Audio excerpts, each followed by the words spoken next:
Good evening and welcome to Duck TV News. I'm Carly Bellin. And I'm Sienna Di Roma. Here are tonight's top stories. The past 2 weeks have been uncertain for international students. Jesse Price has the story. Throughout the week, community members have been voicing their concerns about President Trump's executive orders and the impact it could have on students.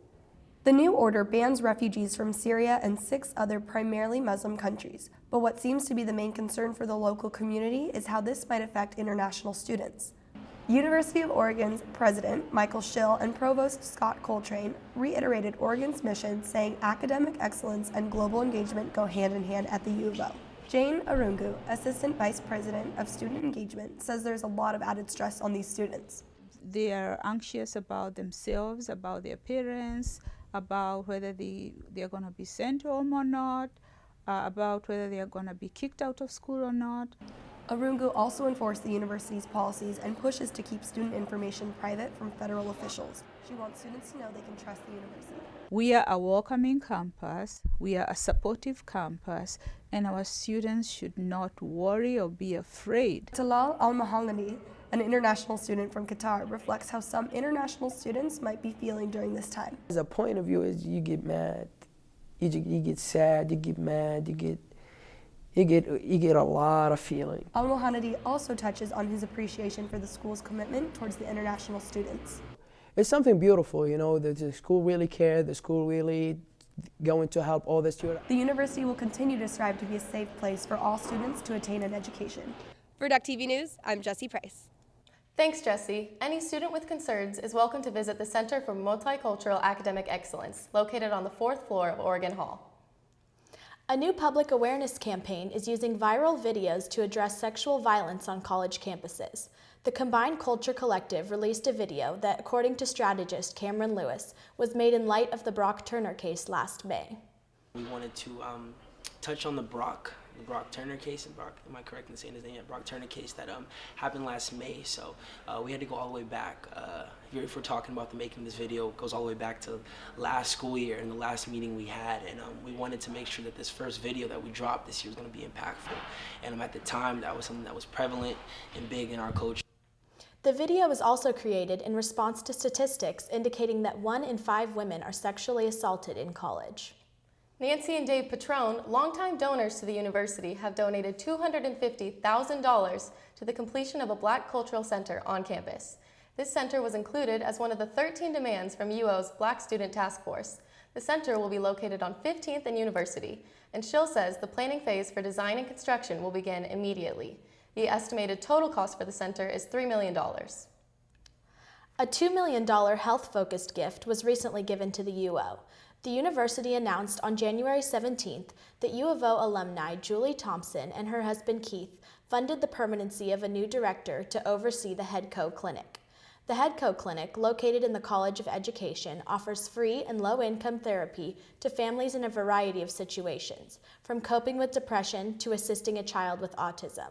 While graduate students and interns provide most of the services, this new position will act as an advocate for the families and help guide them through the many clinics and programs. Randy Campus, Dean of the College of Education, hopes to see the construction of a modern teaching hospital in the future. Now we toss it over to Jillian and Mariah for sports.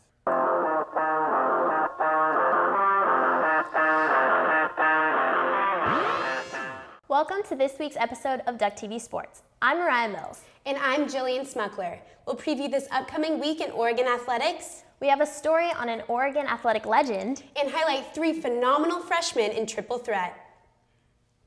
Oregon men's basketball is heading to Southern California this week to take on the number 10 UCLA Bruins and USC Trojans.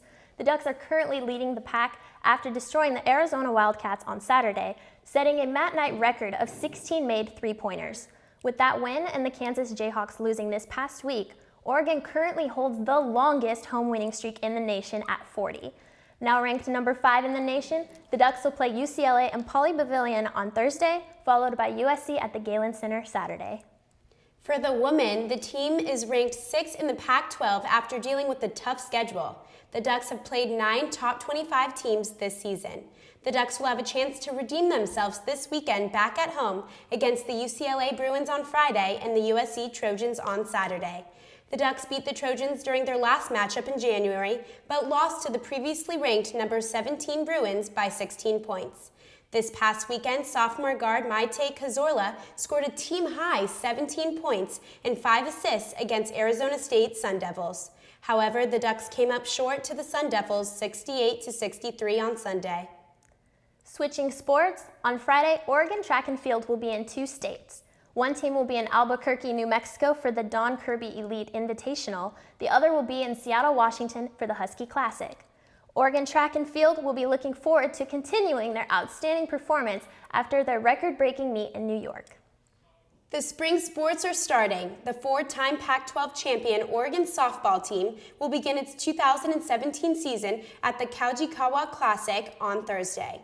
Head coach Mike White announced the Ducks will play 23 home games in the 2017 season and will be hosting 4 Pac-12 series. This season, the Ducks will be without the most successful group of seniors in program history, led by star pitcher Sheridan Hawkins. Last season, the Ducks also led the nation, batting .353, carrying the team to the 4th straight Pac-12 championship. Under Coach White, the Oregon softball team is undefeated in 21 regional games. 3-sport athletes are a rarity for most colleges. Before Oregon had Liz Brenner and Jordan Kent, there was Peg Reese. Mitch Reams has the story. Title IX was passed in 1972. In 1973, Peg Reese was a freshman at the University of Oregon. In a time when women were not afforded the same athletic opportunities as their male counterparts, Reese played 3 sports: volleyball, basketball, and softball, and by her graduation had amassed 10 varsity letters.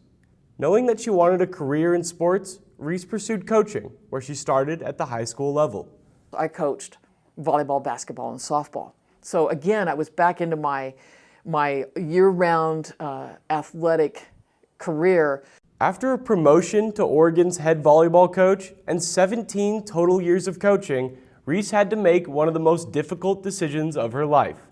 As much as it pained her, she had to quit. So all this time that I'm coaching high school for many years and then coaching in college, I'm closeted because I'm gay. I left coaching in 1993 because I had been hiding my whole life to that point. As soon as I kind of came into my sexuality, realized who and what I was, I also realized that parents weren't going to send their kids to the University of Oregon because of really irrational fears. Last time Reese checked, the amount of out homosexual coaches in Division I is still in the single digits over all sports. After quitting coaching, Reese found a job within the PE department. 2 years later, she was the associate director, a position she held until her retirement last year. Now, Reese fights for equality through Title IX. While she acknowledges the progress made since she was an athlete, there are still steps to be taken. I feel like I helped make progress for the female athletes at the university, but we did it step by step and kind of slowly. The new softball facilities here at Jade Sanders Stadium are certainly a step in the right direction. But as Reese will tell you, progress does not mean the race is over. For Duck TV Sports, I'm Mitch Reams. Back to you at the desk. Thanks, Mitch. Now to golf. Oregon women's golf team will head to Stanford this weekend for the Peg Bernard Invitational. This will be the first invitational tournament for the team in the spring season after the Civil War match play in Portland was canceled last week. Onto a different type of court, the Oregon men's tennis team will host 3 teams in 3 straight matches at the Student Tennis Center. The Ducks will host the Fresno State Bulldogs on Thursday to begin the week. Oregon's record is now 4-1 after a 7-0 sweep of Cal Poly at the Student Tennis Center. In the match, the Ducks singles dominated, refusing to give up even a single set to the Mustangs. On to Pape Field. Oregon women's lacrosse opened its 2017 season with a win against the Michigan Wolverines 11-8 on Saturday. After a rough season last year, the team hopes to take on the San Diego State Aztecs this Saturday and Canisius College on Monday with the same strong offense. And now, Ginny Sanchez has 3 freshmen to watch for this weekend. Thanks, Mariah. In this week's segment of Triple Threat, I'll be highlighting 3 true freshmen of Oregon basketball. They are Sabrina Ionescu and Ruthie Hebert from the women's and Peyton Pritchard from the men's. Let's start off with Sabrina Ionescu. The 5'10" starting guard is averaging 14 points, 7 rebounds, and 6 assists per game. Although she suffered a minor setback with a thumb injury during the season, Ionescu recorded her third triple-double, just the third player in Pac-12 history to get more than one in a career.